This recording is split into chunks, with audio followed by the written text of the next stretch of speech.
Welcome to the Deep Dive. Today, we're looking ahead to a pretty major milestone for the U.S. That's right, America's 250th anniversary, July 4th, 2026. It's closer than you think. It really is. And we want to give you the 101 on what's actually being planned, how the nation's gearing up for it. Yeah, and how it's making us look back at our history. We've got some key sources lined up. We do. We've got an official White House executive order, some info from the National Archives, and details on a really interesting historical exhibition series. So the mission for you listening, basically understand the game plan for 2026 and how we're being prompted to think about the American story. Okay, so where do we start? The official strategy. Let's start there. It really kicks off with the White House executive order from January 29th, 2025. In the goal. Well, the text says it's to provide a grand celebration worthy of the momentous occasion. Pretty clear mandate. A grand celebration, okay? And how are they planning to do that? Is there a specific group in charge? Yes, exactly. They've set up the White House Task Force on celebrating America's 250th birthday. They call it Task Force 250. Task Force 250. Sounds official. Who's on it? It's led right from the top.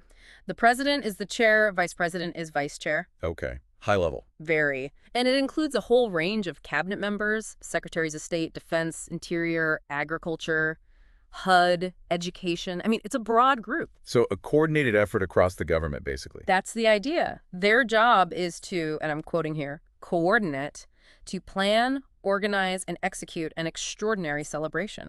And any administrative details, like where does this task force live? Yeah, for admin purposes, it's actually housed in the Department of Defense. Interesting. And it's set to wrap up its work by December 31st, 2026, so just after the main event. Got it. Now, the executive order wasn't just about setting up the party planners, right? It did other things, too. That's right. It also reinstated some previous executive orders. One key thing is the reestablishment of the National Garden of American Heroes. Okay. The National Garden. What's the aim there? The goal is to eventually identify a total of 250 historically significant Americans for inclusion in that garden, tying into the 250th theme. Makes sense. And there was something else mentioned, too, about protecting monuments. Yes, exactly. It also reinstated an order specifically focused on protecting America's monuments from vandalism. Okay. And the source actually mentioned some specific incidents driving this. It did. It cited what it termed pro-Hamas-related vandalism affecting the Treasury Department and statues in Lafayette Square back in June 2024. Right. And also damage to the Christopher Columbus Memorial Fountain in July 2024. So it connects the protective measure to recent events. So it seems like the official approach is trying to balance, the celebration side with addressing some current tensions around history and public symbols. I think that's a fair way to put it. It's acknowledging the complexities, not just the triumphs, how we remember and how we protect that memory. Okay, let's shift gears a bit. What about the historical institutions? The National Archives must be involved. Oh, absolutely. They have a major initiative called Declaration 250. Declaration 250, what's the focus? It's really centered on the ideas in the Declaration of Independence, that spirit of equality and liberty. They talk about reflecting on 250 years of our nation's resilience and pursuit of happiness, and also looking at the collective growth toward a more perfect nation.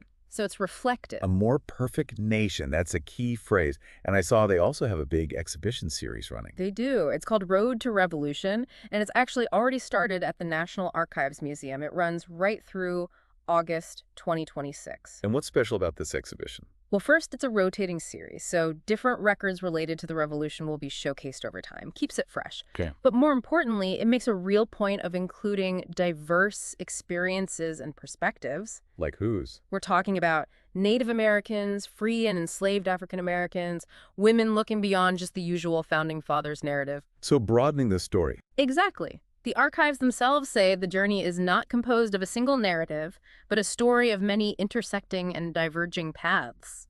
That sounds fascinating. They cover specific events, too, I assume. Oh, yeah. Different phases will cover things like the roots of rebellion, the First Continental Congress, Lexington and Concord, and importantly, specific sections like African Americans and the American Revolution. So really digging into the different facets of that era. Definitely. It's a deep dive into their own records. Okay, so we have the White House coordinating this grand celebration, Task Force 250 leading the charge, alongside efforts to protect monuments. Right.